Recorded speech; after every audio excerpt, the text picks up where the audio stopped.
Hello, I'm Professor Glenn Parry, and in this presentation I'll be taking you through our work on broken chocolate, looking at biomarkers as a method to deliver visibility into cocoa supply chains. Supply chain visibility gives firms data and insight into what's happening in their network. This has been found to improve both socially responsible practices and sustainability within supplier networks. However, providing that visibility involves linking the product in your supply chain to the digital world. Often you'll see barcodes, QR codes, and sometimes they use radio frequency tags or IoT devices such as temperature sensors to provide that insight into what's going on. However, that involves attaching these to the product or maybe to the container the product's in, and that leaves you open to error or fraud when people swap whatever's in that container. Now, if it's an organic, you can extract DNA and create a unique biomarker for maybe a plant or an organism from that DNA of interest. The DNA of cocoa plants differs from farm to farm because of the unique local environments, even between neighbouring farms. And plantations often keep the same trees for 25 years, so if you do create a library of biomarkers, that'll be pretty long lasting. During our research, we conducted interviews throughout the cocoa supply chain, and what we found were recognised throughout the supply chain that there wasn't visibility back to the farm where child labour, deforestation and fraud was occurring. It's physically difficult to access farms, there's many of them, they're geographically dispersed, and middlemen who collect the harvest from the farms often wish to protect their status and don't let you know which farms the cocoa is coming from. Monitoring intermediaries is lower cost, so what happens is the farm's abandoned and visibility only goes back to those larger trading areas where lots of beans are brought together. One of the quotes is, "It's too expensive and too difficult to get people to all these places." So there's a break in the supply chain leading to fraudulent claims of sustainability. Nobody can see back. But what we find is claims of sustainability that aren't easy to verify because we don't have that link between the trading post where the beans are brought back to the farm. Firms cannot know where their raw materials come from, so cannot audit the right farms to uncover the child labour and environmental degradation. So let's talk about developing biomarkers for cocoa.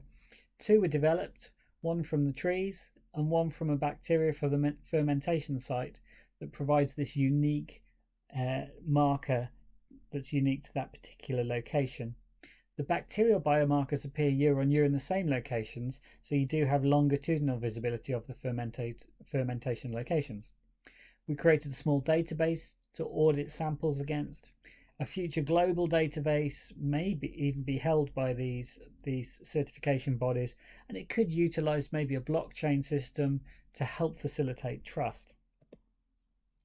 We then test against that database, so you take your sample, and we had chocolate that we knew had been made from specific cocoa, and that showed a link, when you tested the chocolate and you go, yeah, there's the biomarker. But even taking Kit Kat and Mars bars from Reading, we could trace those and go, yeah, this is cocoa from the Ivory Coast.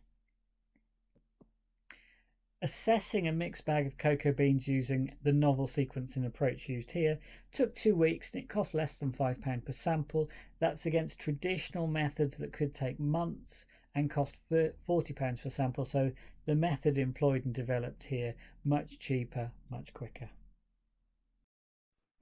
So to summarise our paper, we asked first what the causes and impacts of supply chain visibility in cocoa, and we identified that there was a break in visibility of the supply chain between the farm and where the cocoa beans were collated into economic quantities.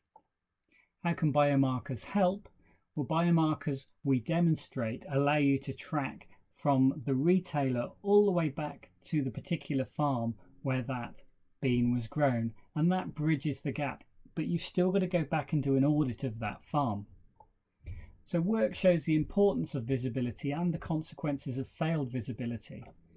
because institutional theory suggests firm behaviours are shaped by the context and pressures, but we identified in this work over 100 years of pressure on these multinational firms to end child labour and the environmental damage caused by the industry, but no real action. We think there's a boundary condition because firms, when faced with institutional evasion by their suppliers, aren't acting. Industry are rejecting normative pressures because the profit imperative is dominating. It's difficult to action in supply chains where we have institutionally weaker regions, such as the Global South.